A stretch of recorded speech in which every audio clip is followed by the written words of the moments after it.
Gongke johar, tehny noa Zoom meeting re seled akan sanam ko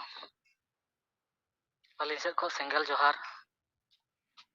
ar tehny abo noa Zoom meeting jahay hote tebon chaluya abo parsi jitkariya disom gongke ji donga saute orak hor Sumitra madam ar akirin poriwar rin sanam hor ko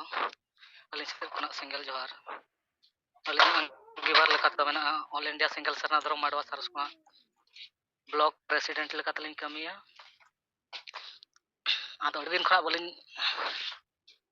road बड़ा का जो Koge किछुगान Odisha team दोबन बड़ा गया अलिंग ठेन नितो hoarding गिद्रा मेनाय कारण ते disturb कारण ते बलिंग रोड बड़ाया आर उनकान बाकी नोडे आले ब्लॉक रदो कमी एक्टिव रगे मेना लिंगा आदो नितो नो जहां परसी जितकरिया दिसम गंके दिशा निर्देश लेकाते अब जहां बन कमी कान आर मिट लेतार अबो बन न्यूम हलांग कदे जहां दो आदिवासी विरोधी से संताल समाज विरोधी जेमेम सरकार नोय नितो जहां दो इडी से कोन नोय पूरा दोषी का साबित किया आर नितो नोता नोआ सोशल साइड रे पूरा वायरल कना नोय दो सरी के तेहन झारखंड रना जहां तिना संपत्ति से जहां को हक अधिकार मेना ट्राइबल को हक अधिकार को जतोय रेज छिति बितियत को ताहें ओना लेकाते नुई मारांग दोषीदार सलाते आजा पद खना अचो कते ओडे चंपई सोरेन गंके को दुरुब केदिया आर नितो अबोवा जहां उनी चितारे आरोप बल लगा तान ओना निष्ठ पुस्तके होइना जे आदिवासी सेंगल अभियान से सलखान मुर्मू गंके रेन टीम जहां उनी ठे दोष को लगा तान ओना दो पूरा सरी गया मेनते नितो पुरुप गिन्याम हो उतरेना दिसम हर जतो को गिन्याम पुरुप होचो किया मेनखान आकोरेन किसिगान अंधविक भक्त जेमेमरिन ये को प्रचार बड़ाय रहो नितो दो सांगे खन सांगे होटे सेटरना जे सलखान मुर्मू आर आजा सेंगेल अभियान टीम दो सरीगे बेस को कमी कना से बेसा कथा को लय खातिर ते नुई हर नोंकाना जिनिस रे नोंकाना हालात रे नितो न्यूरेना मेनखान सांगे हर नितो को बड़ाय दाड़ा कना आर ओना लगित ते नितो सांगे हर विचार को छुटावेना जे सलखान मुर्मू आर सेंगेल अभियान के तेहन अबो ठीक आर बांचाव हर तदो इदी दाड़ा आबोना ओना लगित ते सांगे हर नितो गड़ो रेहो नितो जहां करे मीटिंग दोहो कान खा ओना ठाव करे को सेटरो कना आर उनको को नोय जहां 7 अप्रैल दूसरा डकरा कान जदि भारत सरकार नोआ रे जहां अब बाय बतावा तो भारत सरकार अब जहां संदेश बन एमा का दे 7 अप्रैल दुढ़ा रेल रोड चक्का ले जाम दाड़िया नोआ रे गड़ो लगित उनको को कुरुमुटु कना आर नितो बेस ठीक ते माने बुझाव नामो कना जहां तिना गे संताल समाज रिन सुसरिया को नेलो कान ताहे सांगे मेनखान उनको सुसरिया कोना नितो माने जहां तिना गे डुप्लीकेट सुसरिया को ताहे कना जतो उनको को मलछेल लेका जतो उनको तो को चिन्ह चाबायना उनको तो माने मरुड़ धीरे लेका से ना हासा को लेका उनको को जतो को बुंडू रेना माने को चिन्हवेना आर नितो ओरिजिनल जहां मिटांग क्वालिटी आर आजा माने कमी ते नितो नोआ दिसम समाज बांचाव लगित बांचाव दाड़ेया उनी के नितो दो माने निष्ठ पुष्ट गिन्याम रकाब एनाय जे नुई हर गे तेहन दो ओरिजिनल कनाय आर जतो हर को चिन्ह दाड़ेया कार रे किछुगान अंधभक्त हर को हानते नाते कोना सप्ताह से पैसे को जम खातिर उनको बाको निष्ठ पुष्ट बाको रोड दाड़ेया कार रे मेनका चिन्ह दो उनको हो पूरा को चिन्ह दाड़ेया कान गया सलखान मुर्मू गंके के तेहन अब बांचाव दाड़ेया बोना आर उनी सला के गड़ो लेना के तेहन अब समाज दो बांचा आर बांखान अब दो जतो बन आद चाबा मेनते दो को बड़ाय दाड़ेया कना मेनखान ᱴᱷᱤᱠᱟᱹ ᱧᱟᱢ ᱪᱟᱵᱟ ᱫᱟᱲᱮ ᱠᱟᱣᱟ ᱢᱮᱱᱠᱷᱟᱱ ᱟᱹᱛᱩ ᱨᱤᱱ ᱠᱤᱪᱷᱩᱜᱟᱱ लीडर उनकान लीडर को मेना को जहां लीडरा कथा तेगे टोला चला कना जहां लीडरा कथा तेगे हर को बाको तालम पारम दाड़े कना उन्हें उनकान लीडर को तहन खातिर ते टोला रे उनको हर को गड़ो कार है को माने उनिया धमकाते सिंगल अभियान से बाको हेज दाड़े कना मेनते नितो नोआ पुस्टव निन्याम कना अलिन चेत खन आर सर निना गए मेन बड़ा कते अलिन तेहन दुढ़ते अब पार्सी जितकारिया दिसम गंके सालखान मुर्मू नुना दिन खना जुमिद अगु अकाद बोन आर नोआ जुमिद ना तेहन अब जहां सक्सेस से निन्याम होचो अकाद खातिर आर अब को तेहन अब नोआ को बोन निन्यामेत खातिर अब बोन कमी कान खातिर सनाम को तेहन अलिन सेद खना सरहाव आर गंके तिकिन अडी सरहाव लिन चाला किना नोंकान केटे मने उयहर कते तेहन अब समाज बांचा लगे सनाम को किन जुमिद काद बोन खातिर आर नोआ पतियो अकिना मने रेकिन दोहो अगुलेत खातिर अलिन नुकिन पूरा तेहन दो जीवित बोंगा के कना किन मेनते नोआ धरती रे अलिलिन न्यूम हलांग किना आर अलिना जीवी औरी चला भोर दो नुकिन दो जीवित बोंगा मेनते गेलिन न्यूम हलांग किना निना मेन कते गे दुड़ा सराव चला कते सनाम को नोआ जुम रे सेलेद अकान हर को दुड़ाते सगुन सेंगेल जोहार आयमा सराव जोहार कतराय टुडू सेंगल सभापति भारत क्लब ब्लॉक मयूरभंज ओडिशा खन लेकिन रिपोर्ट और विकेर को अंजम किया आदम आसे तबन आरो उनका के अब तलारे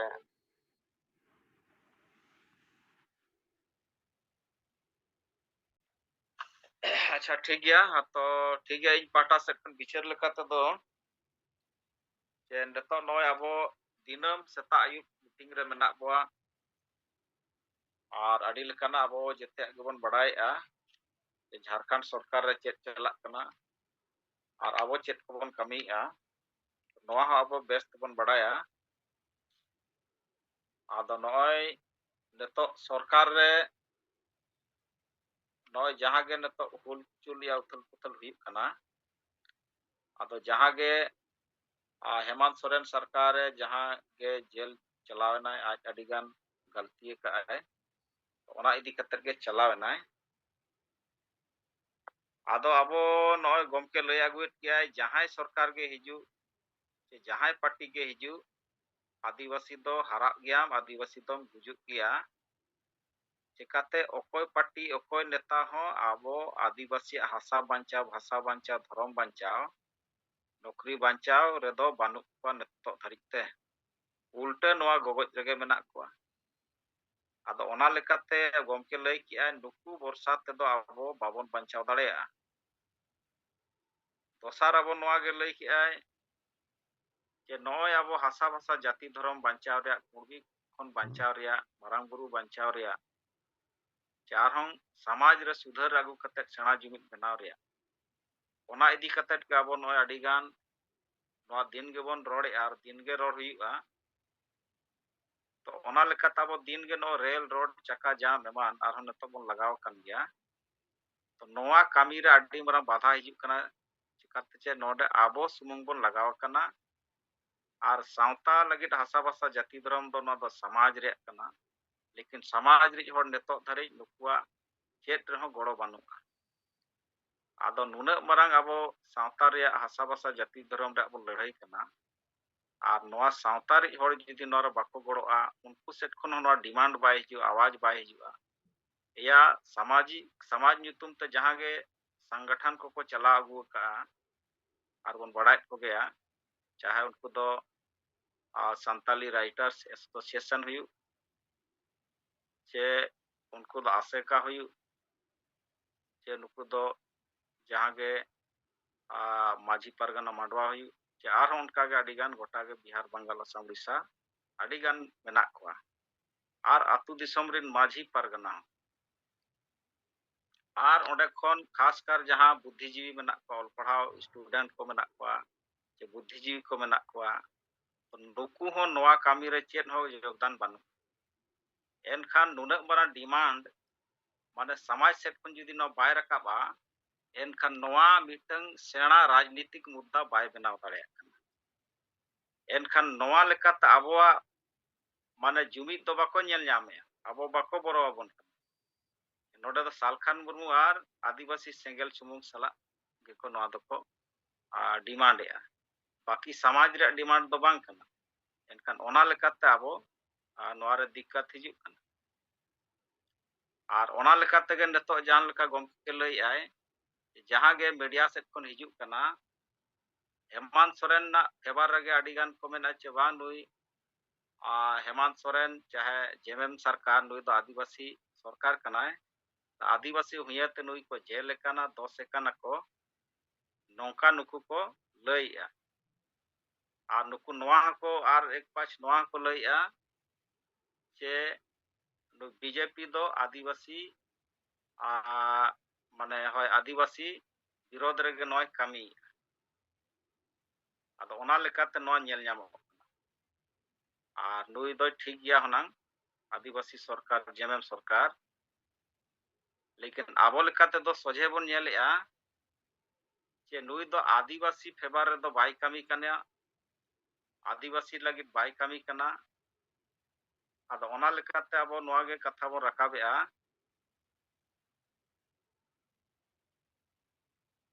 नुई दो आदिवासी गगज पार्टी कना लेकिन बाकी दो नोआ बाय स्थापित कना चे नुई गगज पार्टी कना नुई आदिवासी पार्टी दो बांग कना जेमा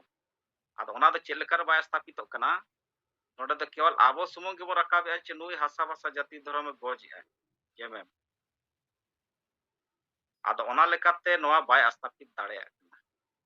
आदो ओना लेकाते आबो लास्ट नोआ गे आबो बन विचार किया जब तक समाज से खन नोआ नुई चेतार आरोप बाय लगावा और आबो हासा भाषा डिमांड हो बाय रकाबा एनखान नोआ जिनिस बाय स्थापितवा सेना आकारते राजनीतिक आकारते आदो ओना लेकाते आबो लास्ट नोआ गे बन हेजना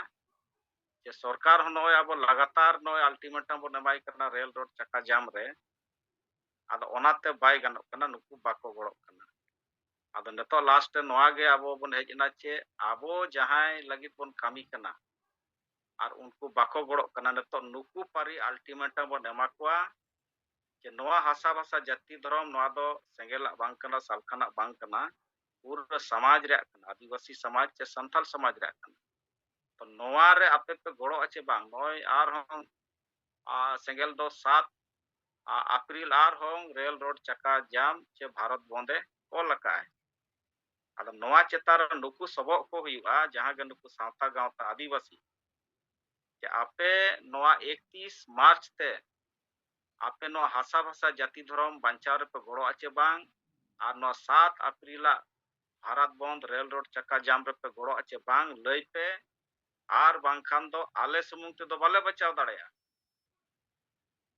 आदो नोआ रे बापे गड़ो माने आपे दुश्मन कना पे आपे गे हासा भाषा जाति धर्म गज रे आपे नंबर 1 दुश्मन लेकाते आपे लेखा ᱧᱟᱢᱚᱜ कना आदो 31 अप्रैल तापे आसपासटी एम पे नोर पे गड़ो आचे बांग ओना इदी कते नुकु आबो अल्टीमेटम आकारते आबो नुकु एम तेगे हुयुआ आर दुश्मन दो नोय आबो तला रेगे मेना को आर दिकु दो उनी दो रेरे जे हेज कनाय उनी दो गज में गया लेकिन आबो ᱧᱩᱛᱩᱢ ते जहां आदिवासी ᱧᱩᱛᱩᱢ ते जहां वोट हताव आय सरकार बनाव ए बार बार तो उनी गे हनांग बंचाव है लेकिन उनी हो गगज रे मेनाया आदो ओना लेका ताबो नतोगा अब जहां नुकु अल्टीमेटम बन एमा कोआ आदो नुकु गेबन टारगेट कोआ जे नुकु जब तक नोआ समाज रे सुधार बाय हिजुआ माझी को बाको सुधारोआ व्यवस्था रे बाय सुधारोआ जनतांत्रिकरण बाय हिजुआ अब माझी परगना लेवल रे आर नुकु ऑल पढ़ाव हण नोआ चेतार बाको गड़ोआ एनखान नोआ दो नोंखा गे अब बुरगे ताहन आदो ओना लेकाते नतोगा अब दो नुकु चेतान रेगे अब जे टारगेट कते समाज री हड़ बन लय रकाब कोआ आदो ओना लेकाते अब पेपर माध्यम ते न पूरा बन रकाबा और अब आतु दिसम रह चला कते माझी को सला न्यापाम कते नुकु हो सफा सफी कुली हुयुआ नुकु हो मौखिक अल्टीमेटम हुयुआ चाहे ऑल कते नुकु हो सफा सफी मेता को आपे नो केवल खाली बापला भांडन लगे लगाव बापला भांडन दो सेदाय खन मेना तेहेज मेना गापा हो चला लेकिन हासा भाषा मन नोय चाबा कना कुड़बी नोय महतो आदिवासी को बनाल खन चेत होबाय सरेजवा और धर्म सारना धर्म हो बाय नाम लेनखान जेते आदिवासी को गमके दिन के मेने आय जेते आदिवासी को क्रिश्चियनोआ ईसाईआ हिंदूआ एनखान गपा जाहेर हो कर बचा माझी हो कर बचा और जेते सनम चाबा तो ओना इदी कता पे लय पे नोर पे गड़ो आचे बांग तो ओना लेका ताबो नुकु हो व्यक्तिगत रूप ते हो चलाव कते आबो बन नुकु सला गलमरावा लेकिन नंबर 1 आबो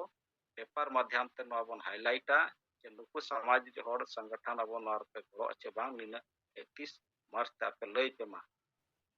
आदो ओना लेकाते ठीक गया इन पाटा से खन दो निये गे आदो नोआ लगित मा आबो बन सपड़ावा और नोआ लेकाते बिहार बंगाल असम उड़ीसा और जहां के मेन लीडर को आबो बन गलमराव का जे नोआ आबो कल का बन सपड़ावा ओना ड्राफ्टिंग कते बन आगुइमा और ओना ठौके कते ओना आबो ऑल बन हेबा और ओंडे खन फिर आबो हैंडबिल आकार ते होना बन प्रचारा और अडी लकाना आबो माध्यम ते नोआ नुकु चेतार आबो हमला हुईगा आदो ठीक गया इन पाटा से खन दो जित जोखा दो निंका गे तो मा सनम को जोहार जोहार गे गौमके हाँ जोहार गे हाँ कमल चंद्र मांडी अंजमक ना सिंगड़ा जुमरा जहाँ तीना आबो नेता को कर्मी को कार्यकर्ता को बन जोड़ाव कान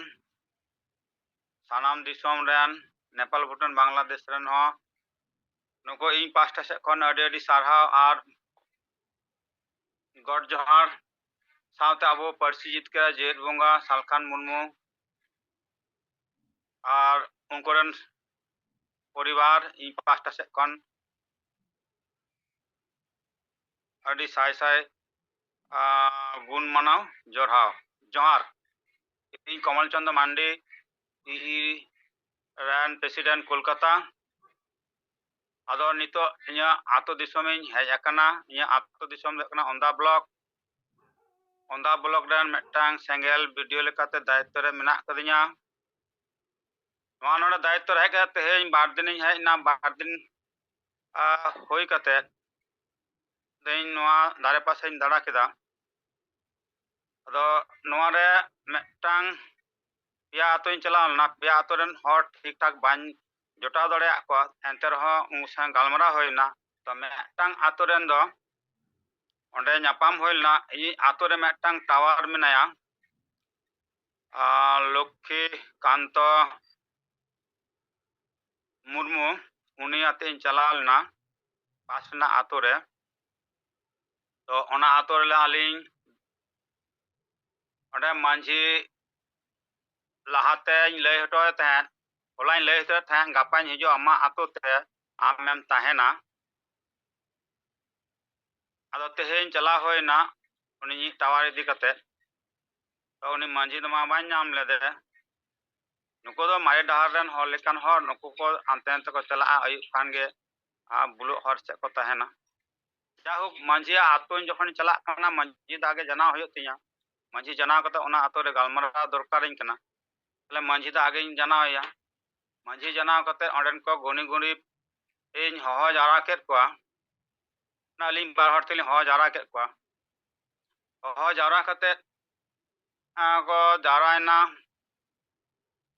आको 11टी ओड़ा मेना तकवा माने 11टी परिवार रे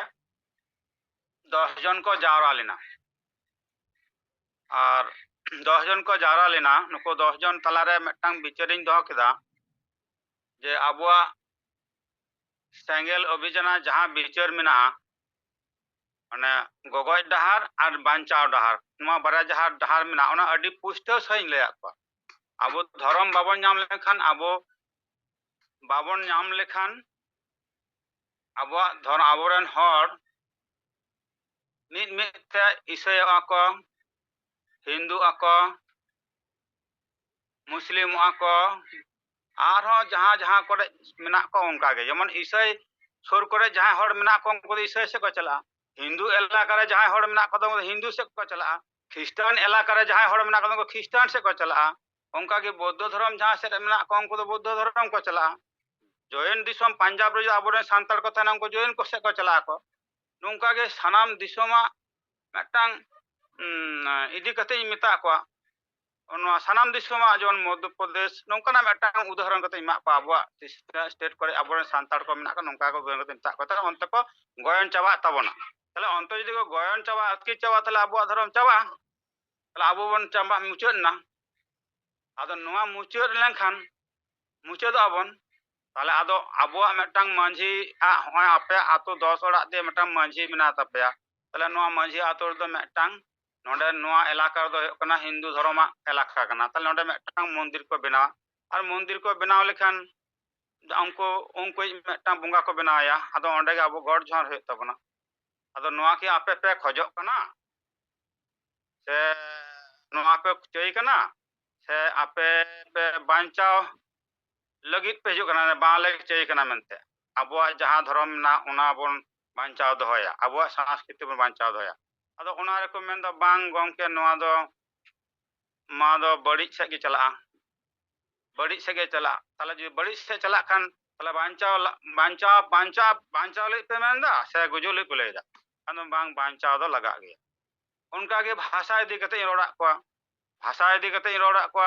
Jharkhand re bhasha tena abuwa disom kana gar kana ondena hasa chalak kana bhasha chalak kana ona disom re bai bhasha bai sikrito bai emda bangko chalaw kana tale nito abu nonde noa elaka re abu bangla to ko padhak kana tale bangla to ko padhak kan khan nukuwa do bangla tege jhoto ko seraida ar bangla te ko seraida era khan bangla te jokhon tale ado onde to abuwa bhasha to ko hirin chabaya ar onde to ko akhrin chaba to abon hor nito rigi ape metang nyel pe nito abuwa bhasha chitan re aburen jahan abuwa bhasha mena marang ba huding ba tala ba sajo ba ma banwa do ko ba ko rod da unka ge marang ayo tala ayo sajo ayo huding ayo no hato banu chaba kana no elaka re nyelok kana adi bangla te ko rod kana masi pisi okare jetha jethi kaki ma ko rod kana ado noa do oka se bon chalak kana ta noa do goyon chalak kana bon ado mena tale noa ha bancha lagaw bona tale noa bancha le che bon chikeya noa ma bichiro pe ape ado pe banchawa se bape bancha ado ko menda ha bancha laga ado menda tale ado mita kan tale che bon chikeya ma le pe ape gi ape than gi in posno in do hoyda iko to bon bancha ado gomke ale to unat do bale buja अच्छा कमल चंद मंडी तब कौन को पले हेजना अब इनते मसे are बाकी एटा leader को हो बिचार को तो देखो सजे अब नुकु जहां के सावता रिन होड़ मेना को सावता गावता या नो नितुम तो चला नुकु गे टारगेट कते अब तो लड़ाई हुआ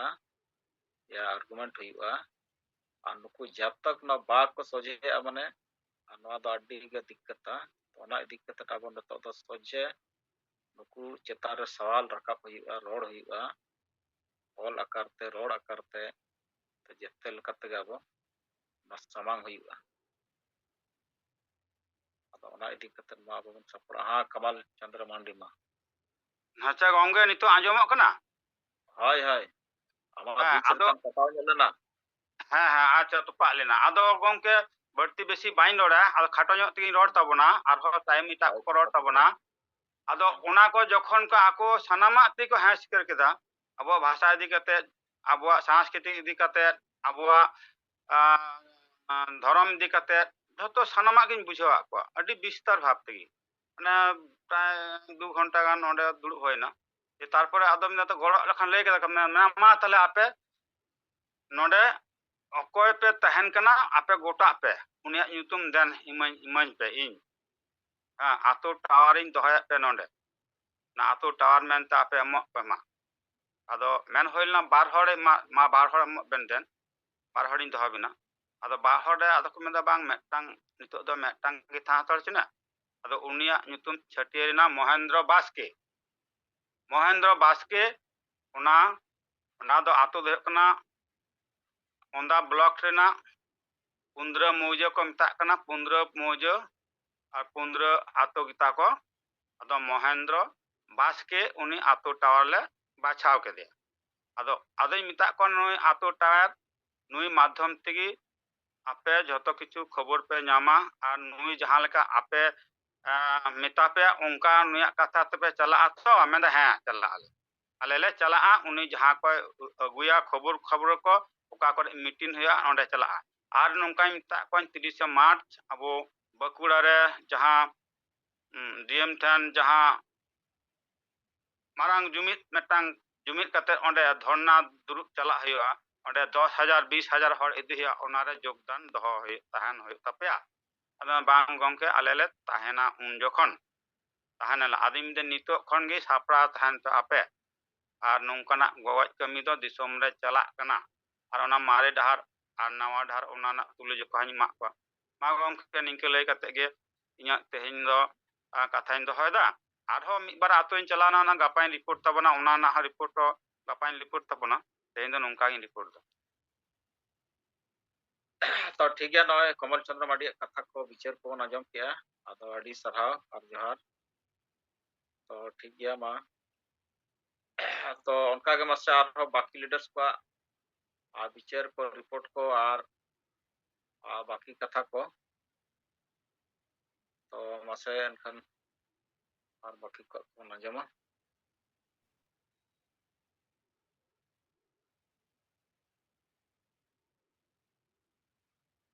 मा तबो बाकी को विचार को आंजमा मा विचार दो आडी मारांग ना विचार गे फास्ट कमी दो विचार चित्तगे क्रांति हुआ क्रांति हेज लेनखान गे एक नया बदलाव नया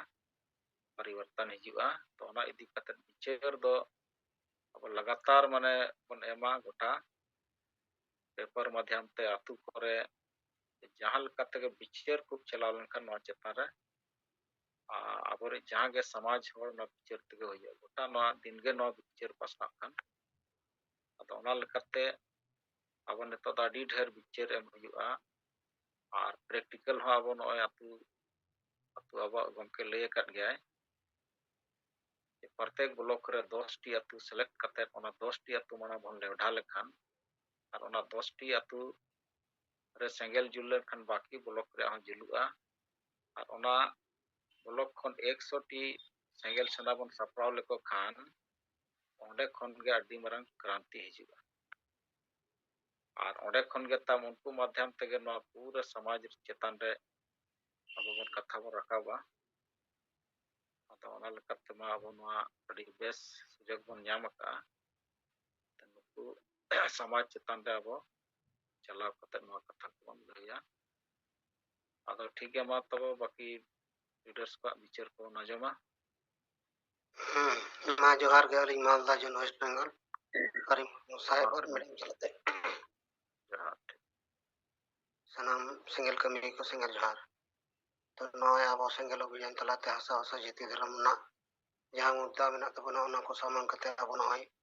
एते गंके जहां मेता को नित तो अडिगान सरकार को बन एमएलए एमपी को पन अल्टीमेट बन मा को नित तो समाज अब अल्टीमेट बन मेताय कना जे नित समाज यदि बाय उद्योगा बाय गणोआ ताहले सेंगल अभियान मत तो चेक लेकारे नो जितगिरा और समाज यदि उतनोआ और जुमिदोआ गणोआय ताहले ऑटोमेटिकली अब सरकार अपना अपने ते अब एमा बना नवा दाड़े अडी मरांग माने जुक्तिपूर्ण कना नय आले मालदा जन हो जतो ब्लॉक रगे कम बेसी तो लगातार कमी चला कना अलिंग नोडे नय इंग्लिश बाजार रे नोडे जहां अतो को मना जोड़ा तोला ओंडे नि जहां खुंटी ने उनी सुनी जोगाजोग किता आदे मेन कदा अलिंग नि बाडाई चुबना नेडा करते और नि लहारे बार पे दिन आदना साहब पंचल रे ओंडे लिंग गालमरा चलदा ओंडे हो बेस नपाय जुमिदार लगी को कुरुमुटुदा गणो लगिते और नेतो जहां तिना अब नय बुनिया लेकान गया झारखंड अब इन बरो कना नवा गाड़ कान तबना नोडे सरकार अडी गान अब हेमंत सोरेन जखन तहे कना उन समय अब हसा हसा जाति धर्म नवा बांचाव लगे सारना धर्म कुरकुलम लगे तारपरे नय एनते भाषा लगुई लगते अडी गान अब ᱠᱟᱛᱷᱟ ᱵᱚᱱ ᱥᱟᱢᱟᱝ ᱠᱮᱫᱟ ᱯᱮᱯᱟᱨᱥ ᱠᱚᱛᱮ ᱡᱟᱭᱦᱳᱠ ᱩᱱᱤ ᱟᱹᱰᱤ ᱨᱚᱠᱚᱢ ᱟᱵᱚ ᱱᱚᱣᱟ ᱪᱮᱸᱜᱷᱟ ᱪᱮᱛᱟᱣ ᱞᱟᱹᱜᱤᱫ ᱩᱱᱤ ᱥᱚᱢᱚᱭ ᱨᱮ ᱩᱱᱤ ᱚᱠᱛᱮ ᱨᱮ ᱢᱩᱨᱫᱟᱵᱟᱫ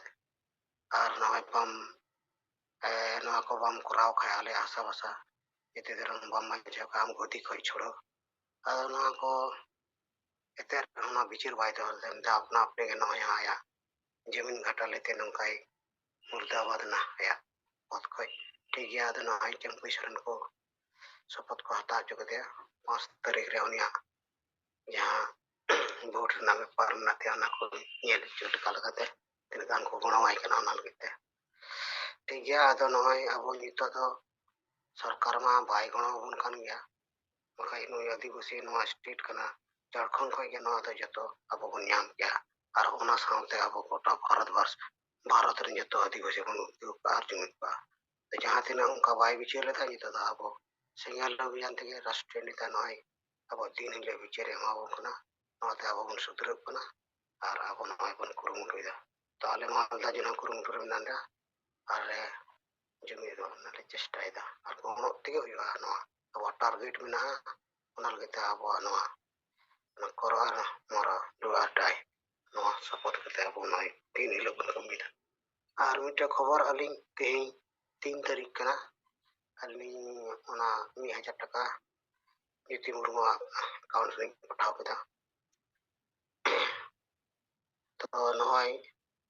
ᱟᱵᱚ ᱥᱟᱱᱟᱢᱟᱜ ᱛᱮ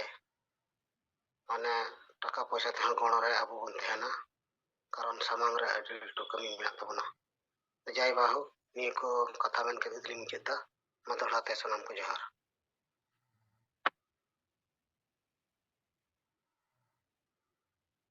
ᱟᱪᱪᱷᱟ ᱱᱚᱜᱼᱚᱭ ᱦᱟᱨᱤ ᱢᱩᱨᱢᱩ ᱢᱟᱞᱫᱟ ᱥᱮᱫ ᱠᱷᱚᱱ ᱟᱡᱟᱜ ᱵᱤᱪᱟᱹᱨ ᱠᱚ ᱵᱚᱱ ᱟᱸᱡᱚᱢ ᱠᱮᱫ ᱨᱤᱯᱳর্ট ᱠᱚ ᱟᱹᱰᱤ ᱥᱟᱨᱦᱟᱣ ᱛᱚ ᱦᱟᱨᱤ ᱢᱩᱨᱢᱩ ᱟᱢ ᱱᱚᱣᱟ ᱯᱷᱮᱵᱨᱩᱣᱟᱨᱤ ᱨᱮᱢ ᱵᱷᱮᱡᱟ ᱠᱟᱜᱼᱟ ᱯᱷᱮᱵᱨᱩᱣᱟᱨᱤ ᱨᱮ ᱦᱮᱞᱳ ᱦᱮᱸ ᱯᱷᱮᱵᱨᱩᱣᱟᱨᱤ ᱨᱮ ᱯᱷᱮᱵᱨᱩᱣᱟᱨᱤ ᱨᱮᱭᱟᱜ ᱦᱮᱸ 3 ᱛᱟᱹᱨᱤᱠᱷ ᱱᱚᱜᱼᱚᱭ ᱛᱮᱦᱮᱧ ᱟᱪᱪᱷᱟ ᱴᱷᱤᱠ ᱴᱷᱤᱠ ᱴᱷᱤक ᱟᱫᱚ ᱜᱮᱭᱟ ᱚᱱᱟ ᱥᱠᱨᱤᱱᱥᱚᱴ ᱠᱚ ᱵᱷᱮᱡᱟ ᱠᱟᱜ ᱢᱮ ᱦᱮᱸ ᱚᱱᱟ ᱟᱞᱮᱭᱟᱜ ᱡᱟᱦᱟᱸ ᱤᱭᱟᱹ ᱢᱮᱱᱟᱜᱼᱟ ᱢᱟᱞᱫᱟ ᱡᱮᱞᱟ ᱡᱩᱱ ᱢᱮᱱᱟᱜᱼᱟ ᱚᱱᱟ ᱨᱮ ᱡᱩᱱ ᱢᱮᱱᱟᱜᱼᱟ ᱚᱱᱟ ᱨᱮ ᱦᱳᱭ ᱟᱨ ᱜᱚᱢᱠᱮ ᱚᱱᱟ ᱢᱮᱱ ᱤᱭᱟᱹ ᱨᱮᱦᱚᱸ ᱜᱨᱩᱯ ᱨᱮᱦᱚᱸ ᱵᱷᱮᱡᱟ ᱞᱮᱠᱷᱟᱱ ᱡᱚᱛᱚ ᱦᱚᱲ ᱠᱚ ᱧᱮᱞᱟ ᱴᱷᱤक तो ठीक गया मा आड़ी सराव तो अच्छा धीरेन मुर्मू मा आमा कथा आम लई में माइक खुलव कते डार तो समय को खाटो इदीना अदो ओना लकाते आम माने पॉइंट चेता रेगेम रोड लखन ठीका अदो मा आमा कथा बन आजम ᱦᱳᱭ ᱢᱟ ᱡᱚᱦᱟᱨ ᱜᱮ ᱟᱹᱞᱤᱧ ᱵᱟᱜᱽᱢᱩᱱᱰᱤ ᱵᱞᱚᱠ ᱥᱮᱸᱜᱮᱞ ᱯᱟᱨᱜᱟᱱᱟ ᱫᱷᱤᱨᱮᱱ ᱢᱩᱨᱢᱩ ᱛᱮᱦᱮᱧ ᱡᱩᱢ ᱨᱮ ᱥᱮᱞᱮᱫ ᱟᱠᱟᱱ ᱟᱵᱚᱭᱤᱡ ᱡᱤᱣᱤᱫ ᱵᱚᱸᱜᱟ ᱫᱤᱥᱚᱢ ᱜᱚᱢᱠᱮ ᱯᱟᱹᱨᱥᱤ ᱡᱤᱛᱠᱟᱹᱨᱤᱭᱟᱹ ᱢᱟᱱᱚᱛᱟᱱ ᱥᱟᱞᱠᱷᱟᱱ ᱢᱩᱨᱢᱩ ᱟᱨ ᱚᱱᱟ ᱥᱟᱶᱛᱮ ᱡᱟᱦᱮᱨ ᱟᱭᱳ ᱥᱩᱢᱤᱛᱨᱟ ᱢᱩᱨᱢᱩ ᱟᱨ ᱚᱱᱟ ᱥᱟᱶᱛᱮ ᱢᱚᱬᱮ ᱯᱚᱱᱚᱛ ᱨᱮᱱ ᱥᱮ eyay ᱯᱚᱱᱚᱛ ᱨᱮᱱ ᱥᱮᱞᱮᱫ ᱟᱠᱟᱱ ᱡᱚᱛᱚ ᱠᱚᱜᱮ ᱟᱹᱞᱤᱧ ᱯᱟᱦᱴᱟ ᱥᱮᱱ ᱠᱷᱚᱱᱟᱜ ᱥᱟᱨᱦᱟᱣ ᱟᱨ कुलमान सेंगल जोहर चाल करते अलिंग रिपोर्टिंग लेकर तो हाँ नॉली के लिए तीन आले बागमुंडी ब्लॉक अंचल कमिटी पाटा ठेन कोना तीन आले मिटन गालोच ताहेलेना नोआ दो आले 2023 और 2024 आरु फेरा तो नोआ दो अलिंग बागमुंडी ब्लॉक सेंगल प्रेसिडेंट मानतान रामपदो सोरेन गंके और ओना साथे अलिंग सेंगल परगना धीरेन मुर्मू तीन अलिंग नो बागमुंडी ब्लॉक पाटा सेन कोना मिटन ना डू एंड डाई कारोबार मारो इदी के तीन आले ले आलोचना केना आदो तीन जखन अलिंग नोआ के थिले मेता हुआ तीन अबो दो गुजु डहार रेगे बोना बोना तीन एटा एटा संगठन दो तुमी को रोड़ा आदो को रोड खान दो तीन उनको अब विचार और आबोरेन जीवित बुंगा हा विचार चेत केना तीन उनको दो सब समय को खोजो करा तीन आबोरेन दो आदिरेन होड़ कना बोन आबो दो तीन आदि दिन दो चेदा बोन भेगार काकना चीगी ओना दो बोन पेतोमेना आदो ओंडे गे आलिलिंग मेता को जखन ती मेना आबो दो तीन आदिवासी मानमी दो जखन प्रथम दो आलिंग मिटन वैज्ञानिक लेकाते नो कथा लिंग रोड़ा को चेदा से आबो दो आफ्रिका रेन होड़ कना बोन जखन ती मेना आबो आफ्रिका खोना आबोन हेजना आबो मिटन भारत वर्ष भूखंड रे ओना खंड दो आबोना कान तबोना सीएनटी एक्ट और एसपीटी एक्ट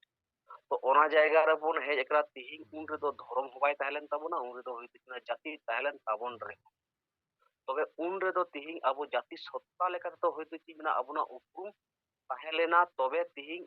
नित धाबिज ते जाति सत्ता मेना ताबोन रे हो नितुंग धाबिज ते कोनो जाति रना कोनो स्वीकृति आर कोनो आबोना प्रमाण आदो ओना लेकाते तिहिं जुदी आबो तिहिं वैज्ञानिक ते आर संविधान आधार ते जुदी बाबोन ताड़ामा जीवित बंगा निर्देश लेकाते जुदी आबो बाबोन बुझा तखन आबो दो बन गoj के तो जखन नोआ कथा को आलेली रोड केदा आदो ओंडे होइतो आले मोटामुटी प्राय मोटा 40-50 जन ले ताहेलेना ओना आलेली सोशल मीडिया तला रहालिन पोस्ट कदा नेलाबोन तो ओना लेकाते तिहिन जो माने ओंडे जहां तले सेलना जतो हड़ को बुझ केदा ओना रेगे तिहिन जतो हड़ा सहमति लेकातेगे आपानापिन जहां मिटन कर्मसूची ताहेलेन तालेया मिटन ना बागमुंडी ब्लॉक रना आरो मिटन आरु फेराव लेकाते आपानापिन मिटन पोस्ट इन कमिया इन नो पोस्ट मा हाइते आदो ओना लेकाते नोआ दो पोस्ट दो होइतो चुना गापालिंग कुला होइतो चुनालिंग ये पोस्टा तो तिहिन दो बालिंग एम दाड़े कदा तो नोआ को गालमाराव काते अड्डी गान जतो हड़ खुशी रस्का को आइकव केदा आर ओना लेकाते तिहिन आले तिहिन गेले गोटाव ठौको केदा आबो गापा मेयां मुठ खुना गे आबो अतु अतु चिठी आकार तेबन दाड़ाना और जतो माझी बन एमा कोआ तिहिन दुएन डई करू और मारू तिहिन आदिवासी सेंगेल अभियान ताते नोआ जिनिस हे लैदा तिहिन आम धर्म रे गड़ोआ से बाम गड़ोआ तिहिन माराम बुरुम बांचावा से बाम बांचावा तिहिन कुर्बी को आमा भाग आमा दाका को जमेदा तो ओनारे उनको बाधा कोम से बाम बाधा कोआ तो नोडे जतो को आगे सहयोग हेजना तिहिन आबो नोआ सेंगेल अभियान तालाते जतो को आबो नोआ जिनिस कमी हासिल हुयु तबना आबो जखन सालखान मुर्मू रेन तिहिन आबो चेला काना बोन तिहिन उनि आबो शिष्य काना बोन गुरु बाबन निंदया गुरुआ आया कर्म आया मिटन उइहर ओना बोन पुरुन ताय गया तबे नोआ कोगे तिहिन आले ले आलोचना केदा बागमुंडी ब्लॉक पाटा सेन खुना तो नोआ को रिपोर्ट एम कते गे कथालिंग मुचिरेदा दोड़ाते सानाम को आलिंग पाटा सेन खुना आर बागमुंडी ब्लॉक सेंगेल आदिवासी सेंगेल अभियान पाटा सेन खुना गुणमान सेंगेल जोहार चाल कते आलिंग कथा नोडे गेलिंग मुचित केदा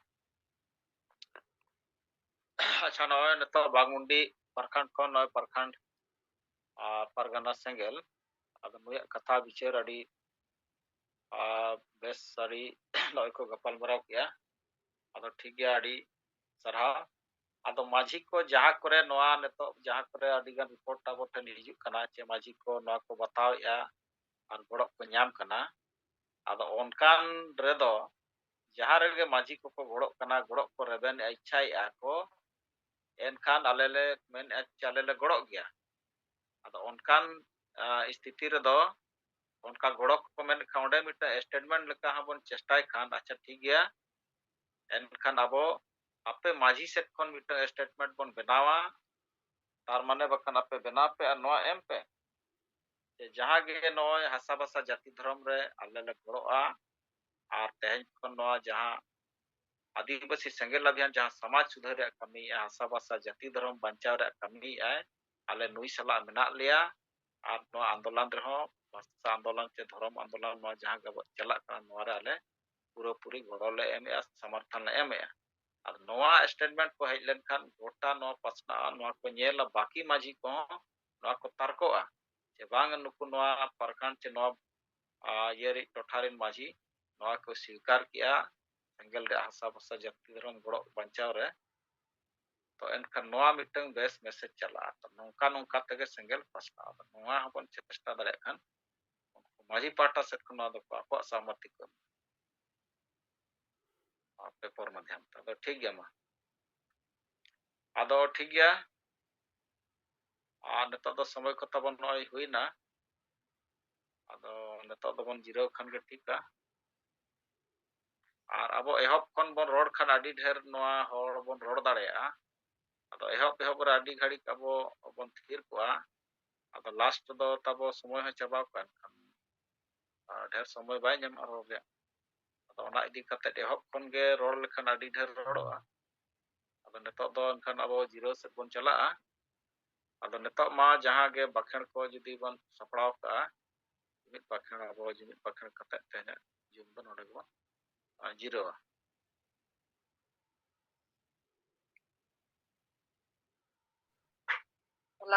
ᱦᱮᱞᱳ ᱡᱚᱦᱟᱨ ᱜᱮ ᱜᱚᱝᱠᱮ, ᱟᱸᱡᱚᱢᱚᱜ ᱠᱟᱱᱟ? ᱦᱳᱭ ᱟᱸᱡᱚᱢᱚᱜ ᱠᱟᱱᱟ᱾ ᱡᱚᱦᱟᱨ ᱜᱮ, ᱠᱷᱟᱴᱚ ᱢᱟᱪᱷᱟ ᱨᱤᱯᱳᱨᱴ ᱩᱱᱤᱴᱟᱜ ᱥᱤᱸᱜᱟᱹᱲ ᱡᱩᱢ ᱨᱮ ᱡᱚᱲᱟᱣ ᱟᱠᱟᱱ ᱟᱵᱚᱨᱮᱱ ᱡᱮᱣᱮᱫ ᱵᱚᱸᱜᱟ ᱯᱟᱹᱨᱥᱤ ᱡᱤᱛᱠᱟᱹᱨᱤ ᱫᱤᱥᱚᱢ ᱜᱚᱢᱠᱮ ᱥᱟᱨᱥᱟᱞ ᱢᱩᱨᱢᱩ ᱥᱟᱶᱛᱮ ᱢᱮᱰᱟᱢ ᱟᱵᱚᱨᱮᱱ ᱡᱟᱦᱮᱨ ᱟᱭᱳ ᱞᱮᱠᱟ ᱢᱮᱱᱟᱭᱟ ᱥᱩᱢᱤᱛᱨᱟ ᱢᱩᱨᱢᱩ, ᱟᱨ ᱡᱟᱜᱮ ᱵᱚ ᱡᱚᱲᱟᱣ ᱟᱠᱟᱱᱟ ᱮᱭᱟᱭ ᱯᱚᱱᱚᱛ ᱠᱷᱚᱱ ᱥᱮᱸᱜᱮᱞ ᱦᱩᱞᱜᱟᱹᱨᱤᱭᱟᱹ ᱠᱚ ᱥᱟᱱᱟᱢ ᱠᱚᱜᱮ ᱟᱹᱞᱤᱧ ᱯᱟᱦᱴᱟ ᱥᱮᱱ ᱠᱷᱚᱱ ᱟᱹᱰᱤ ᱟᱭᱢᱟ ᱥᱟᱨᱦᱟᱣ ᱟᱨ ᱢᱟᱱᱚᱛ ᱥᱮᱸᱜᱮᱞ ᱡᱚᱦᱟᱨ᱾ ᱤᱧ ᱵᱤᱢᱚᱞᱟ ᱵᱟᱥᱠᱮ, ᱯᱚᱨᱟ ᱵᱟᱡᱟᱨ ᱵᱞᱚᱠ, ᱟᱨ ᱠᱟᱹᱢᱤ ᱞᱮᱠᱟᱛᱮ ᱫᱟᱭᱤᱛᱛᱚ ᱯᱩᱨᱩᱞᱤᱭᱟᱹ ᱡᱮᱞᱟ ᱢᱚহিলা মোর্চা সভানেত্রী। ᱟᱫᱚ ᱠᱷᱟᱴᱚ ᱢᱟᱪᱷᱟ ᱨᱤᱯᱳর্ᱴ ᱟᱨᱮ ᱵᱚᱨᱟ ᱵᱟᱡᱟᱨ ᱵᱞᱚᱠ ᱨᱮ ᱛᱮᱦᱮᱧ ᱜᱟᱯᱟᱞᱢᱟᱨᱟᱣ ᱟᱞᱮ ᱦᱚᱸ ᱚᱱᱠᱟ ᱜᱮᱞᱮ ᱫᱚᱦᱚ ᱞᱮᱫᱟ, ᱟᱨ ᱠᱚᱢᱤᱴᱤ ᱟᱹᱨᱩ ᱯᱷᱮᱨᱟᱣ ᱡᱟᱦᱟᱸ ᱟᱞᱮ ᱵᱚᱨᱟ ᱵᱟᱡᱟᱨ ᱵᱞᱚᱠ ᱨᱮᱱ ᱥᱮᱸᱜᱮᱞ ᱵᱤᱰᱤᱳ ᱞᱮᱠᱟᱛᱮ ᱛᱟᱦᱮᱸ ᱠᱟᱱᱟ ᱩᱢᱮশ ᱪᱚᱱᱫᱨᱚ ᱵᱟᱥᱠᱮ, ᱱᱩᱭ ᱫᱚ ᱯᱩᱨᱩᱞᱤᱭᱟᱹ ᱡᱮᱞᱟ ওয়ার্কিং প্রেসিডেন্ট লেখাতে মানে আরু ফেরাও কাতে হুইনা উনি এনতে রাকাব কেদে এয়া কো হানাতে 21 তারিখ রে। আদᱚ এনখান আᱞᱮᱭᱟᱜ ব্লক কমিটি তাহলে ব্লক প্রেসিডেন্ট লেখাতে মানে উনি রাকাব এনখান ᱚᱠᱛᱚ দায়িত্ব লেখা ᱦᱚᱲ ᱵᱟᱝ ᱮᱱᱠᱷᱟᱱ ᱟᱞᱮ ᱱᱚᱰᱮᱞᱮ ᱪᱩᱱᱟᱹᱣ ᱠᱮᱫᱮᱭᱟ ᱡᱮ ᱥᱚᱨᱠᱟর ᱢᱩᱨᱢᱩ ᱟᱞᱮᱭᱟᱜ ᱫᱟᱭᱤᱛᱛᱚ ᱵᱞᱚᱠ ᱨᱮᱱᱟᱝ ᱮ ᱦᱟᱛᱟᱣ ᱠᱮᱜᱼᱟ। ᱟᱫᱚ ᱚᱱᱟ ᱞᱮᱠᱟᱛᱮ ᱛᱮᱦᱮᱧ ᱜᱟᱞᱢᱟᱨᱟᱣ ᱟᱞᱮ ᱞᱮ ᱫᱚᱦᱚ ᱞᱮᱫᱟ। ᱟᱫᱚ ᱚᱱᱟ ᱜᱟᱞᱢᱟᱨᱟᱣ ᱨᱮ ᱥᱟᱸᱜᱮ ᱜᱮᱠᱚ ᱥᱮᱴᱮᱨ ᱞᱮᱱᱟ, ᱱᱟᱣᱟᱱ ko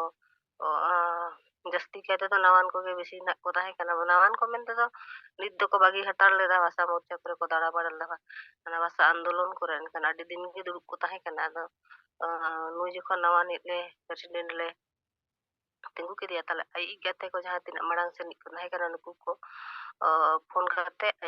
ᱡᱟᱣᱨᱟ ᱞᱮᱫ ᱠᱚᱣᱟ। ᱟᱫᱚ ᱱᱚᱣᱟᱜᱮ ᱢᱮᱱ ᱦᱩᱭᱱᱟ ᱡᱮ ᱛᱮᱦᱮᱧ ᱱᱚᱜᱼᱚᱭ ᱟᱵᱚᱣᱟᱜ ᱦᱟᱥᱟ ᱟᱫᱚᱜ ᱠᱟᱱ ᱵᱷᱟᱥᱟ ᱟᱫᱚᱜ ᱠᱟᱱ ᱥᱟᱱᱟᱢᱟᱜ ᱵᱟᱲᱟᱭ ᱛᱩᱞᱩᱡ ᱛᱮᱦᱮᱧ ᱛᱷᱤᱨ ᱠᱷᱟᱱ ᱟᱯᱮ ᱠᱚᱣᱟᱜ ᱜᱚᱲᱚ ᱡᱩᱫᱤ ᱛᱮᱦᱮᱧ ᱥᱟᱱᱟᱢ ᱦᱚᱲᱟᱜ ᱜᱚᱲᱚ ᱫᱟᱲᱮ ᱡᱩᱫᱤ ᱟᱵᱚ ᱵᱚᱱ ᱢᱤᱫᱴᱷᱮᱱ ᱡᱟᱣᱨᱟ ᱠᱟᱛᱮ ᱡᱩᱫᱤ ᱟᱵᱚ ᱱᱚᱣᱟ ᱤᱭᱟᱹ ᱨᱮᱵᱚ ᱞᱟᱜᱟᱣᱟ, ᱮᱱᱠᱷᱟन ᱤᱭᱟᱹᱨᱮ ᱞᱟᱜᱟᱜ ᱛᱟᱵᱚᱱᱟ, ᱚᱱᱠᱟᱱ ᱠᱟᱡ ᱨᱮ ᱵᱚ ᱞᱟᱜᱟᱣᱟ। ᱟᱫᱚ ᱱᱚᱣᱟ ᱞᱮᱠᱟᱛᱮ ᱤᱧ ᱥᱮᱱ ᱠᱷᱚᱱ ᱦᱚᱸ ᱱᱚᱣᱟᱜᱤᱧ ᱢᱮᱛᱟᱫ ᱠᱚᱣᱟ ᱡᱮ ᱱᱚᱜᱼᱚᱭ ᱡᱩᱵᱚ ᱠᱚ ᱪᱷᱟᱛᱨᱚ ᱠᱚᱯᱮ ᱥᱮᱴᱮᱨ ᱟᱠᱟᱱᱟ, ᱛᱟᱨᱯᱚᱨᱮ ᱟᱯᱮ পুরুষ ᱠᱚ ᱯᱮ ᱥᱮᱴᱮᱨ ᱟᱠᱟᱱᱟ। ᱮᱱᱠᱷᱟᱱ ᱟᱵᱚᱨᱮᱱ ᱱᱚᱜᱼᱚᱭ ᱡᱮ ᱢᱚহিলা ᱠᱚ ᱵᱟᱠᱚ ᱜᱚᱲᱚᱜ ᱠᱟᱱ ᱛᱟᱵᱚᱱᱟ, ᱱᱚᱣᱟ ᱠᱚᱦᱚᱸ ᱢᱮᱱ ᱦᱩᱭᱱᱟ ᱡᱮ ᱩᱱᱟᱹᱜ ᱜᱟᱱ ᱯᱮ ᱛᱮᱦᱮᱧ ᱯᱮ ᱥᱮᱴᱮᱨ ᱟᱠᱟᱱᱟ, ᱟᱯᱮ ᱥᱟᱱᱟᱢᱟᱜ ᱵᱟᱲᱟᱭ ᱠᱟᱛᱮ ᱜᱮ ᱡᱩᱫᱤ ᱟᱢ ᱡᱮᱞᱟ ᱯᱨᱮᱥᱤᱰᱮন্ট ᱠᱟᱱᱟᱢ, ᱵᱞᱚᱠ ᱯᱨᱮᱥᱤᱰᱮন্ট ᱠᱟᱱᱟᱢ, ᱮᱱᱠᱷᱟᱱ ᱟᱢᱤᱡ ᱚᱲᱟᱜ ᱮᱨᱟ ᱫᱚ ᱪᱮᱫ ᱜᱮ ᱵᱟᱭ ᱵᱟᱲᱟᱭᱟ। ᱟᱨ ᱡᱩᱫᱤ ᱵᱟᱲᱟᱭ ᱜᱮᱭᱟ ᱟᱞᱮ ᱫᱚ ᱥᱟᱨᱱᱟ ᱫᱷᱚᱨᱚᱢ ᱠᱟᱱᱟᱞᱮ, ᱮᱱᱠᱷᱟᱱ ᱥᱟᱦᱮᱵᱟᱜ ᱮᱡᱮᱱᱰᱟ ᱪᱮᱫ ᱠᱟᱱᱟ ᱨᱤᱛᱤᱱᱤᱛᱤ ᱥᱮ ᱟᱵᱚᱣᱟᱜ ᱱᱤᱛᱚᱜ ᱪᱮᱫ ᱠᱟᱹᱢᱤ ᱫᱚᱨᱠᱟর, ᱪᱮᱫ ᱠᱚ ᱥᱟᱦᱮᱵᱟᱜ ᱠᱟᱹᱢᱤ ᱪᱟᱞᱟᱜ ᱠᱟᱱᱟ, ᱱᱚᱣᱟ ᱠᱚ ᱪᱮᱫ ᱜᱮ ᱵᱟᱭ ᱵᱟᱲᱟᱭᱟ। ᱮᱱᱠᱷᱟᱱ ᱩᱱᱤ ᱦᱚᱸ ᱵᱟᱲᱟᱭ ᱞᱟᱹᱠᱛᱤ। ᱥᱮᱸᱜᱮᱞ ᱟᱹᱛᱩ ᱵᱮᱱᱟᱣ ᱥᱟᱶᱛᱮ ᱥᱮᱸᱜᱮᱞ ᱯᱚরিবার ᱵᱮᱱᱟᱣ ᱞᱟᱜᱟᱜᱼᱟ। ᱮᱱᱠᱷᱟन ᱥᱮᱸᱜᱮᱞ ᱯᱚরিবার ᱪᱮᱫ ᱪᱮᱫ ᱮᱡᱮᱱᱰᱟ ᱠᱟᱱᱟ ᱥᱟᱱᱟᱢᱟᱜ ᱵᱟᱲᱟᱭ ᱫᱚᱨᱠᱟর। ᱮᱱᱠᱷᱟन ᱟᱨ ᱡᱩᱫᱤ ᱯᱩᱨᱩষ ᱟᱨ ᱢᱚহিলা ᱡᱩᱫᱤ ᱥᱚᱢᱟᱱ ᱫᱟᱲᱮ ᱜᱩᱲᱟᱹ ᱥᱚᱢᱟᱡᱽ ᱵᱟᱭ ᱧᱟᱢᱟ, ᱮᱱᱠᱷᱟᱱ ᱞᱟᱦᱟ ᱥᱮᱱ ᱱᱚᱣᱟ ᱵᱟᱭ ᱞᱟᱦᱟ ᱫᱟᱲᱮᱭᱟᱜᱼᱟ। ᱪᱮᱫᱟᱜ ᱥᱮ ᱚᱸᱰᱮ ᱵᱟধᱟ ᱵᱤᱯᱚত্তি ᱥᱨᱤᱥᱴᱤᱜᱼᱟ। ᱢᱤᱫ ᱡᱩᱫᱤ ᱢᱤᱫᱴᱟᱝ ᱯᱩᱨᱩষ ᱢᱤᱫᱴᱟᱝ ᱚᱲᱟᱜ ᱠᱷᱚᱱ ᱥᱮᱱ ᱠᱟᱛᱮ ᱠᱟᱹᱢᱤ ᱵᱟᱹᱜᱤᱭᱟᱛᱮ ᱥᱮᱱ ᱠᱟᱛᱮ ᱡᱩᱫᱤ ᱫᱟᱬᱟᱱᱮ ᱪᱟᱞᱟᱜᱼᱟ, ᱮᱱᱠᱷᱟᱱ ᱚᱸᱰᱮ ᱵᱟধᱟ সৃষ্টি ᱫᱟᱲᱮᱭᱟᱜᱼᱟ। ᱟᱫᱚ ᱵᱟᱱᱟ ᱦᱚᱲᱟᱜ ᱢᱚᱛ ᱛᱟᱦᱮᱱ ᱠᱷᱟᱱ ᱚᱸᱰᱮ ᱚᱱᱠᱟᱱᱟᱜ ᱵᱟধᱟ ᱵᱟᱭ ᱦᱤᱡᱩᱜᱼᱟ। ᱟᱫᱚ ᱱᱚᱣᱟ ᱠᱚ ᱢᱮᱱ ᱦᱩᱭᱱᱟ ᱡᱮ ᱟᱵᱚᱨᱮᱱ ᱢᱚহিলা ᱚᱠᱟ ᱞᱮᱠᱟ ᱛᱮᱵᱚ ᱜᱚᱲᱚ ᱦᱚᱪᱚ ᱠᱚᱣᱟ। ᱟᱨ ᱟᱵᱚᱨᱮᱱ ᱢᱚহিলা ᱠᱚᱦᱚᱸ ᱱᱤᱛ ᱫᱚ ᱵᱮᱥᱤᱨ ᱵᱷᱟᱜᱽ ᱧᱮᱞᱚᱜᱼᱟ ᱯᱟᱛᱟ ᱪᱷᱟᱛᱟ ᱠᱤᱝᱵᱟ ᱡᱟᱦᱟᱱᱟᱜ ᱜᱮ ᱱᱚᱝᱠᱟᱱᱟᱜ ᱯᱟর্টি ᱠᱚᱨᱮᱱᱟᱜ ᱮᱱᱮᱡ ᱥᱮᱨᱮᱧ ᱠᱚᱨᱮ ᱫᱚ ᱴᱟᱠᱟ ᱯᱚᱭᱥᱟ ᱧᱟᱢᱚᱜᱼᱟ, ᱞᱳᱵ ᱟᱨ ᱞᱟᱞᱚᱪ ᱨᱮᱜᱮ ᱵᱮᱥᱤ ᱢᱮᱱᱟᱜ ᱠᱚᱣᱟ। ᱢᱟᱱᱮ ᱚᱱᱠᱟᱱᱟᱜ ᱡᱟᱭᱜᱟ ᱠᱚᱨᱮ ᱫᱚ ᱴᱷᱤᱠ ᱜᱮ ᱥᱟᱹᱛ ᱥᱟᱯᱲᱟᱣ ᱠᱟᱛᱮ ᱠᱚ ᱪᱟᱞᱟᱜᱼᱟ। ᱮᱱᱠᱷᱟᱱ ᱱᱚᱝᱠᱟᱱᱟᱜ ᱥᱚᱢᱟᱡᱽ ᱵᱩᱡᱩᱜ ᱠᱟᱱᱟ, ᱱᱚᱣᱟ ᱨᱮ ᱠᱟᱹᱢᱤ ᱞᱟᱹᱜᱤᱫ ᱛᱮ ᱜᱚᱲᱚ ᱞᱟᱹᱜᱤᱫ ᱛᱮᱫᱚ ᱢᱤᱫᱴᱟᱝ ᱦᱚᱸ ᱵᱟᱠᱚ ᱚᱰᱚᱠᱚᱜᱼᱟ। ᱟᱫᱚ ᱚᱱᱟ ᱞᱮᱠᱟᱛᱮ ᱢᱮᱱ ᱦᱩᱭᱱᱟ ᱡᱮ ᱟᱵᱚ ᱠᱚ ᱡᱟᱦᱟᱸᱭ ᱠᱚᱵᱚ ᱟᱵᱚ ᱱᱤᱛᱚᱜ ᱫᱚᱵᱚ ᱥᱮᱴᱮᱨ ᱟᱠᱟᱱ, ᱩᱱᱟᱹᱜ ᱜᱟᱱ ᱡᱟᱦᱟᱸᱭ ᱠᱚᱵᱚ ᱵᱟᱲᱟᱭᱟ, ᱱᱩᱠᱩ ᱠᱚᱜᱮ ᱱᱤᱡᱮᱨᱮᱱ ᱜᱮ ᱞᱟᱦᱟ ᱵᱚᱱ ᱟᱹᱜᱩ ᱠᱚᱢᱟ, ᱟᱹᱭᱩᱨ ᱟᱹᱜᱩ ᱠᱚᱢᱟ। ᱮᱱᱠᱷᱟᱱ ᱩᱱᱤ ᱥᱟᱶᱛᱮ ᱟᱨ ᱢᱤᱫ ᱦᱚᱲ ᱧᱮᱞ ᱧᱮᱞᱛᱮ ᱵᱩᱡᱽ ᱞᱮᱠᱷᱟᱱ ᱡᱮ ᱟᱵᱮᱱ ᱚᱠᱟ ᱵᱮᱱ ᱪᱟᱞᱟᱜᱼᱟ, ᱱᱚᱝᱠᱟ ᱚᱱᱠᱟ ᱠᱟᱹᱢᱤ, ᱮᱱᱠᱷᱟᱱ ᱟᱢᱨᱮᱱ ᱡᱩᱫᱤᱢ ᱵᱩᱡᱷᱟᱹᱣᱮᱭᱟ, ᱮᱱᱠᱷᱟन ᱩᱱᱤ ᱟᱨ ᱢᱤᱫ ᱦᱚᱲᱮ ᱵᱩᱡᱷᱟᱹᱣ ᱫᱟᱲᱮᱭᱟᱜᱼᱟ। ᱱᱚᱣᱟ ᱠᱚ ᱢᱮᱱ ᱦᱩᱭᱱᱟ। ᱚᱱᱟ ᱥᱟᱶᱛᱮ ᱟᱞᱮ ᱞᱮ ᱴᱷᱟᱹᱣᱠᱟᱹ ᱜᱚᱴᱟ ᱠᱮᱜᱼᱟ ᱡᱮ ᱟᱵᱚ ᱟᱞᱮ ᱱᱚᱣᱟ ᱵᱚᱨᱟ ᱵᱟᱡᱟᱨ ᱵᱞᱚᱠ ᱯᱟᱦᱴᱟ ᱥᱮᱱ ᱠᱷᱚᱱ ᱦᱚᱸ ᱚᱱᱠᱟ ᱫᱚ ᱢᱟᱲᱟᱝ ᱥᱮᱱ ᱯᱨᱳᱜᱨᱟᱢ ᱠᱚ ᱦᱩᱭ ᱵᱟᱲᱟ ᱟᱠᱟᱱ ᱜᱮᱭᱟ। ᱢᱟᱲᱟᱝ ᱫᱚ ᱛᱟᱦᱮᱸ ᱠᱟᱱᱟ 9 ᱜᱚᱴᱟᱝ ᱥᱮᱸᱜᱮᱞ ᱟᱹᱛᱩ, ᱛᱚ 9 ᱜᱚᱴᱟᱝ ᱥᱮᱸᱜᱮᱞ ᱟᱹᱛᱩ ᱢᱟᱲᱟᱝ ᱟᱞᱮ ᱞᱮ ᱜᱟᱯᱟᱞᱢᱟᱨᱟᱣ ᱞᱮ ᱫᱚᱦᱚ ᱵᱟᱲᱟ ᱞᱮᱫ ᱜᱮᱭᱟ, ᱚᱱᱠᱟ ᱫᱚ ᱯᱨᱚᱛᱤᱴᱟ ᱟᱹᱛᱩ ᱨᱮᱜᱮ। ᱟᱫᱚ ᱚᱱᱟ ᱞᱮᱠᱟᱛᱮ ᱟᱵᱚ ᱱᱤᱛᱚᱜ ᱫᱚ ᱟᱵᱟᱨ ᱢᱮᱱᱫᱟᱭ ᱥᱟহেᱵ ᱡᱮ 10ᱴᱤ ᱟᱹᱛᱩ ᱴᱟᱨᱜᱮᱴ ᱯᱮ। ᱟᱫᱚ ᱚᱱᱟ ᱞᱮᱠᱟᱜᱮ ᱟᱞᱮ ᱞᱮ ᱢᱮᱱ ᱠᱮᱫᱟ ᱟᱵᱚ ᱞᱟᱦᱟᱛᱮ चिट्ठी आकार ते माझी को जाना है जे निया तारीख रे आले नौका अनका दुपुड़ ले दोहे आपे को गड़ो ले खोजा आम माझी के नाम एनखान आमा इयते आम नो आतु रे हर जारा को में आर अब नवा कथा बो लैया जे आले दो तेहि नवा कामी रे गड़ो मेना ले एनखान समाज बुजुक kan tabona tehin धर्म amak kana se amak दरकार kana se bang kana नवा को आम लई में आर धर्म दरकार से bang भाषा दरकार से bang नॉय सीएनटी एक्ट को नॉय सरकार बार बार रापुट करना तो तेही सरकार तेही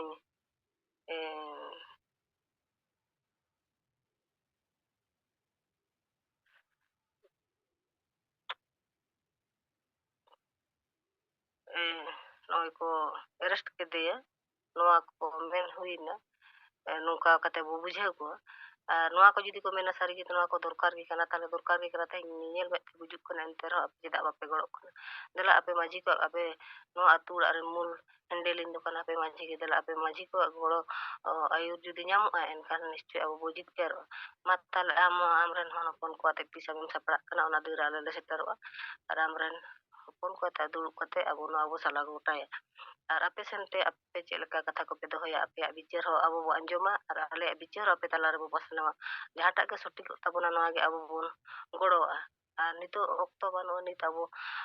ओकाल कते अब बो जितकर दाड़े बोरन सरकार नित अब लगित ते बाई कमी केना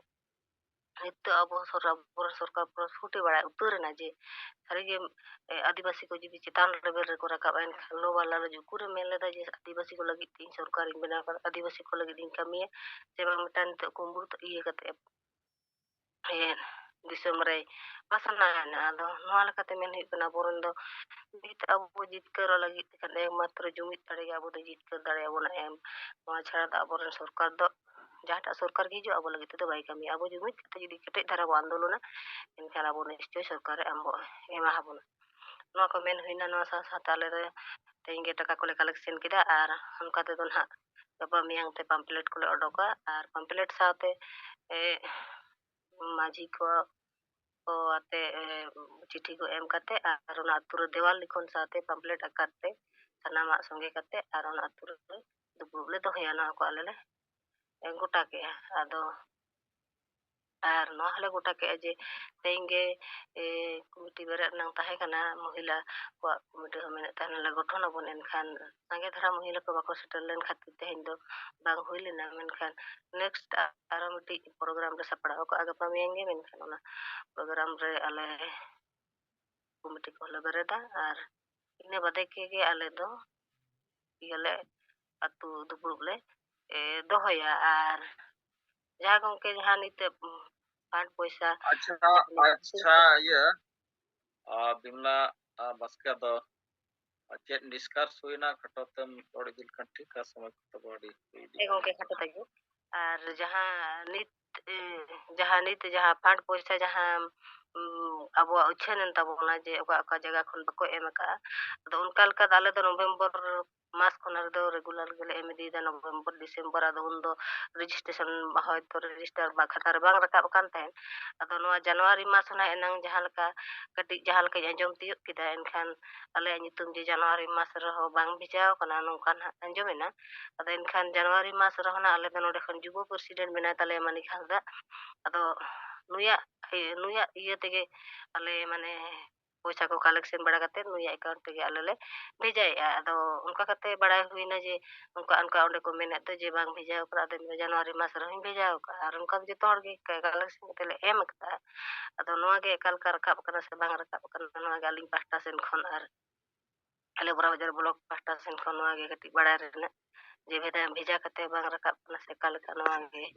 आलिंग पास्टा सेन खमा सनाम को गालिंग पास्टा सेन खन आडी आयमा सारा आर सिंगल मन जोहार साल कते कथा लिंग मुचेत के मा हमको जोहार हाँ मा बिमला अड़ी बिमला बसके अड़ी सराव और जोहार तो बड़ा बाजार ब्लॉक छे हेलो होय गो होय रजिस्ट्रेशन नंबर में बढ़ाया ओ उनका था मिद दिनो ले दिन तहन गे एनखान दिशा बाय हुई कना दो नोडे जबड़ा मिनाय गया मनी खास दा आदो गोके जदी बेन अंजोमेत खान मा कति ले बेन सेबेन अबो रजिस्ट्रेशन नंबर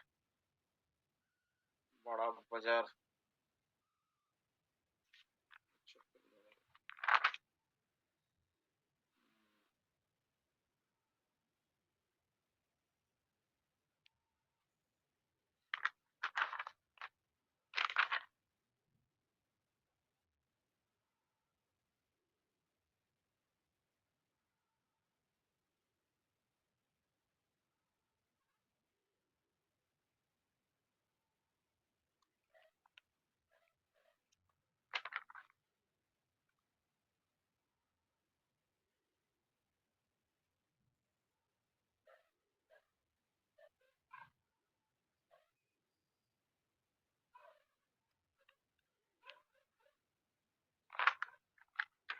ᱟᱪᱪᱷᱟ ᱴᱷᱤक ᱜᱮᱭᱟ ᱱᱚᱰᱮ ᱵᱟᱲᱟ ᱵᱟᱡᱟᱨ ᱨᱮᱢᱟ ᱱᱟᱦᱟᱜ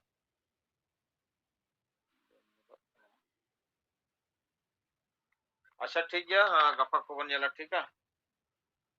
ᱤᱧ ᱧᱮᱞᱮᱜᱼᱟ ᱤᱧ ᱯᱷᱳᱱ ᱟᱢᱟ ᱟᱢᱟᱜ ᱯᱷᱳᱱ ᱱᱚᱢᱵᱚᱨ ᱞᱟᱹᱭ ᱠᱟᱜ ᱢᱮ ᱦᱮᱞᱳ Hello? ᱵᱚᱢᱞᱟ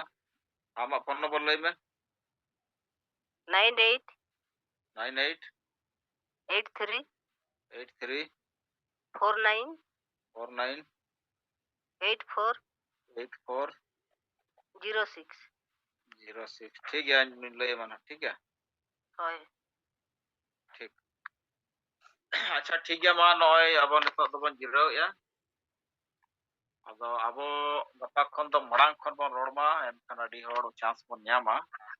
ᱟᱨ ᱜᱷᱟᱹᱲᱤᱡ ᱵᱚᱱ ᱨᱚᱲ ᱫᱟᱲᱮᱭᱟᱜᱼᱟ ᱟᱫᱚ ᱚᱱᱟ ᱤᱫᱤ ᱠᱟᱛᱮ ᱢᱟ ᱟᱫᱚ ᱵᱚᱱ ᱢᱩᱪᱟᱹᱫ ᱟᱫᱚ ᱮᱱᱦᱚᱸ ᱡᱩᱢᱤᱫ ᱵᱟᱠᱷᱨᱟ ᱢᱟᱧ ᱥᱯᱤᱰ ᱫᱷᱟᱨᱟᱧ ᱯᱟᱲᱦᱟᱣᱮᱜᱼᱟ ᱟᱨ ᱱᱚᱣᱟ ᱨᱮᱵᱚᱱ ᱢᱩᱪᱟᱹᱫᱟ ᱟᱨ 5 মিনিট